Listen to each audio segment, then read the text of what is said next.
बच्ची भी इसको देखेगी जो मैं समझा रही हूँ। सबको मेरा हाथ दिख रहा है या कुर्सी पे खड़े हो जाओ? दिख रहा है ना? आपकी बच्चादानी ये है और ये आपका नीचे बच्चादानी का मुंह है। अब जैसे गमले में आप पौधा लगाते हैं और उसके पास हरा घास उगता है, हरा घास जो हालू, आप उसको निकाल के फेंक दो वो फिर उगता है। ऐसे ही आपकी बच्चादानी में यहाँ अंदर की तरफ छोटी छोटी घास की तरह गांठें बनना शुरू होती हैं।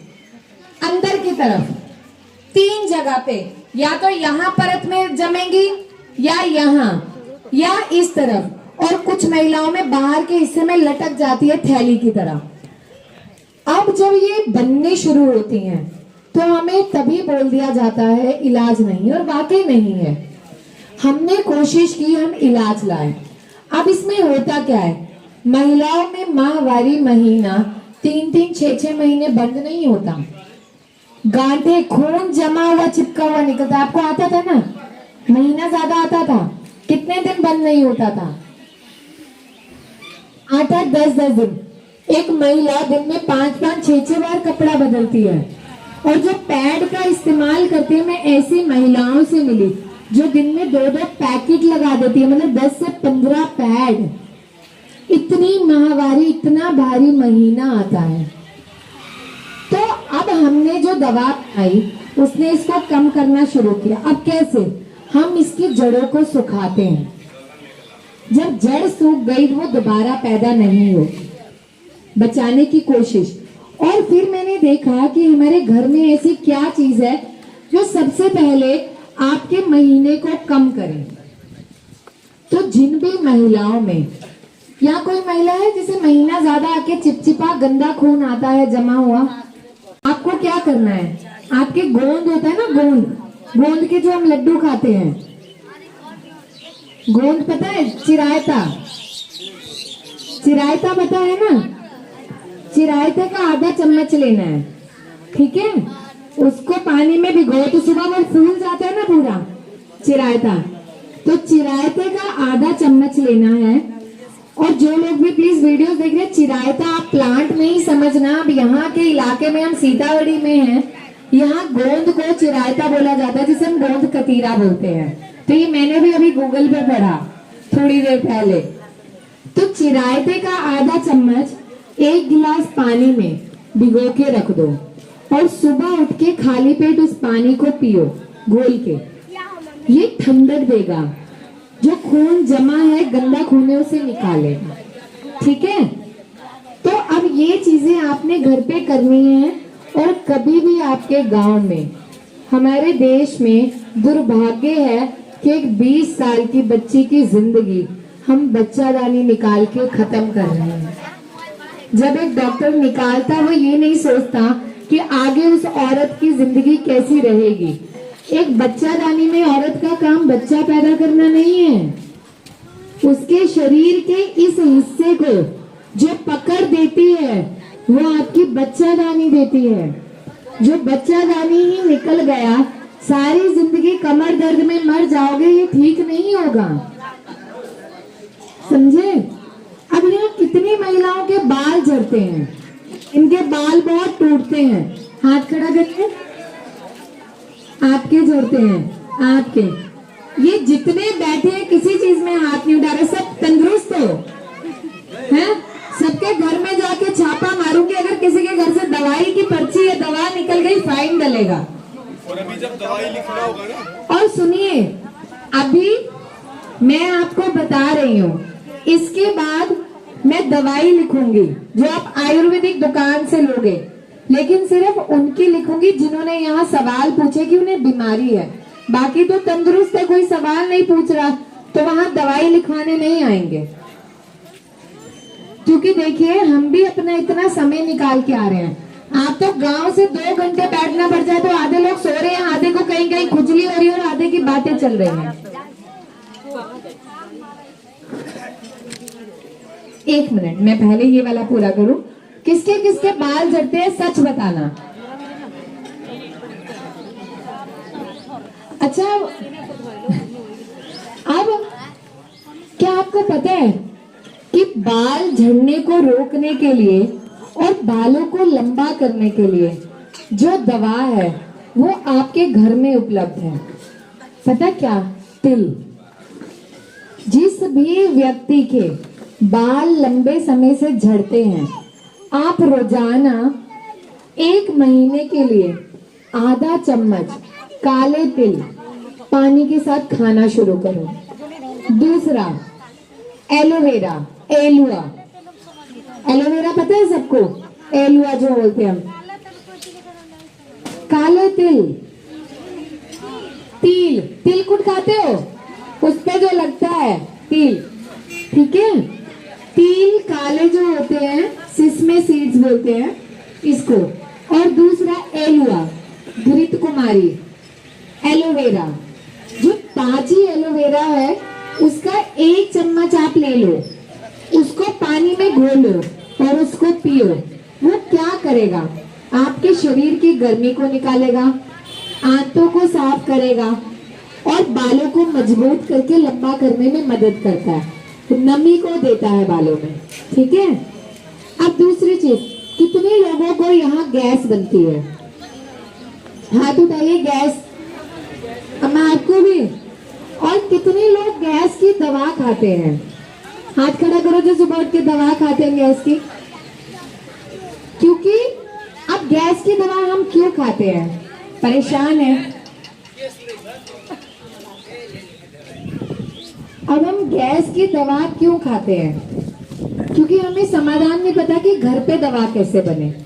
और आप यकीन मानिए, मेरे हजारों मरीज दवा भी छोड़ चुके हैं और वो कभी दवा खरीदते भी नहीं है गैस के लिए। हाँ, आपको कब्ज, लैटिन नहीं आती है, लंबी बीमारी है, तो आपको लिवर पे काम करना पड़ेगा, उसकी दवा हम देते हैं। लेकिन आपको घर पे फाकी बनानी है, ठीक है? चूरन।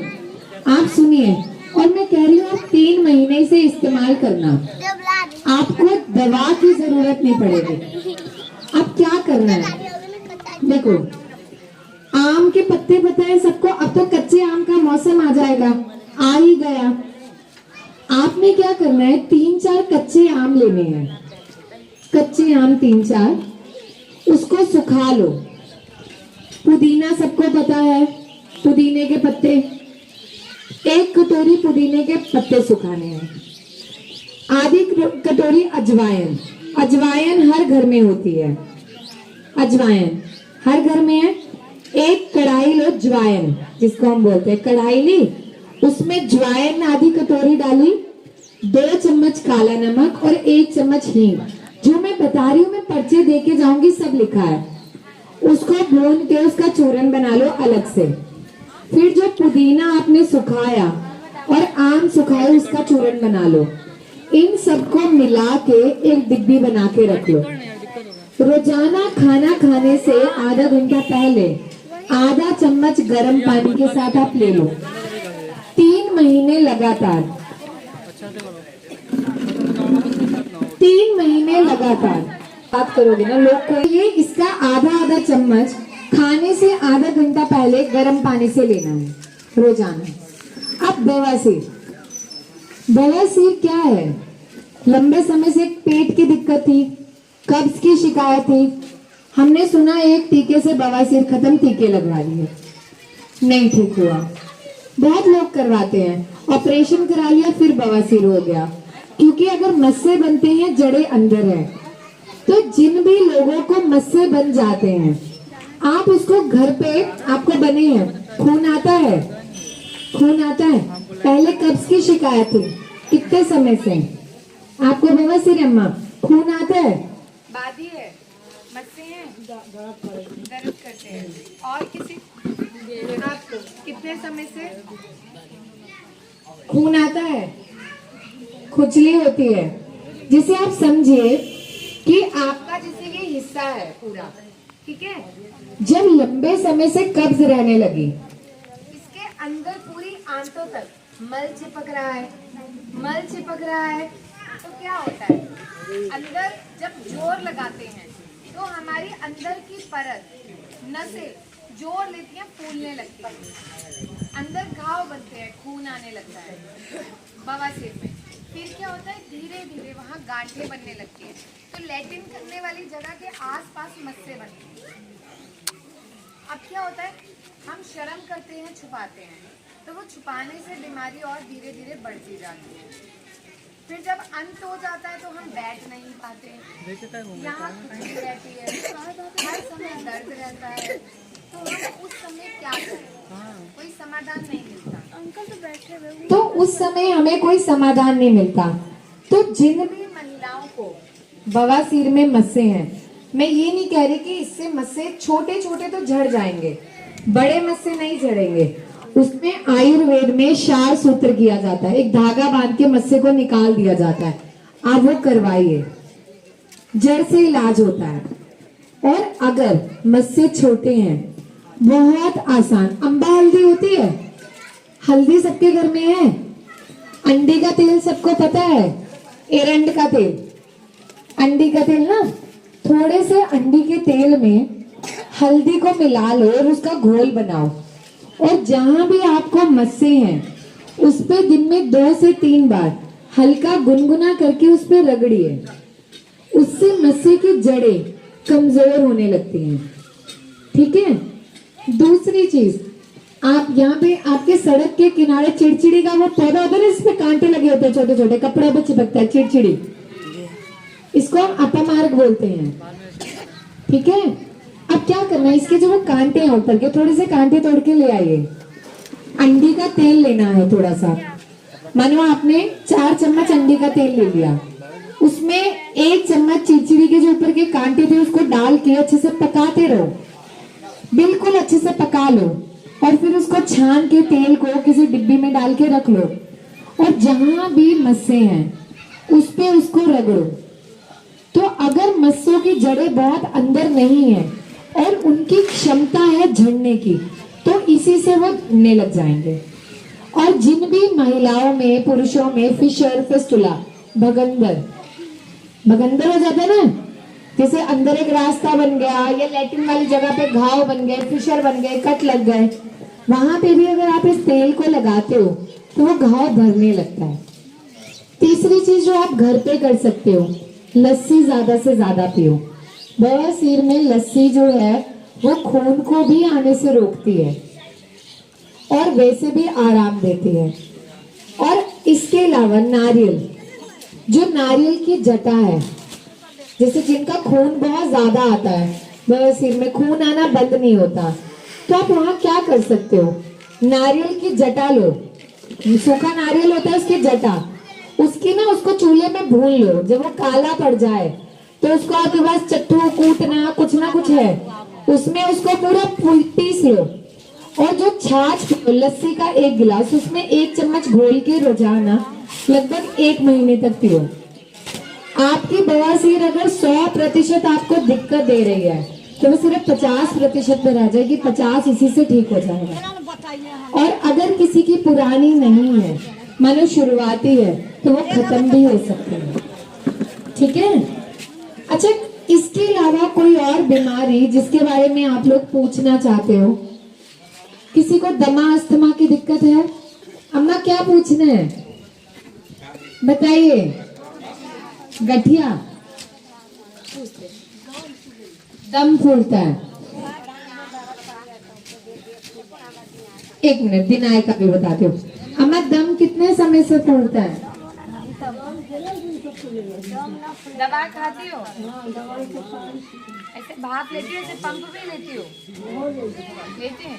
कितनी बार दिन में? 1-2 बारी। 1 मिनट, पहले एक का सवाल। अब मैं आपसे ही पूछूंगी, मैंने तो समझा लिया।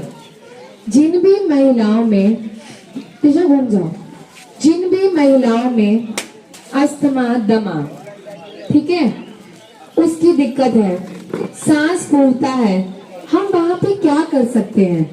अम्मा, हल्दी घर में है, कच्ची हल्दी, अदरक जैसी जो कच्ची हल्दी होती है, उसको घिसो, उसका पानी निकाल लो। कच्ची हल्दी को घिस के उसका रस निकाल लो। ठीक है।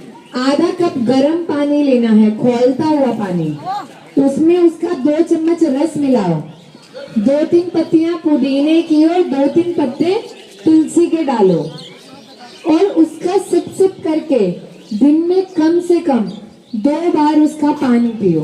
तो जो ऐसे सांस फूलता है उसमें आराम मिलेगा। ठीक है।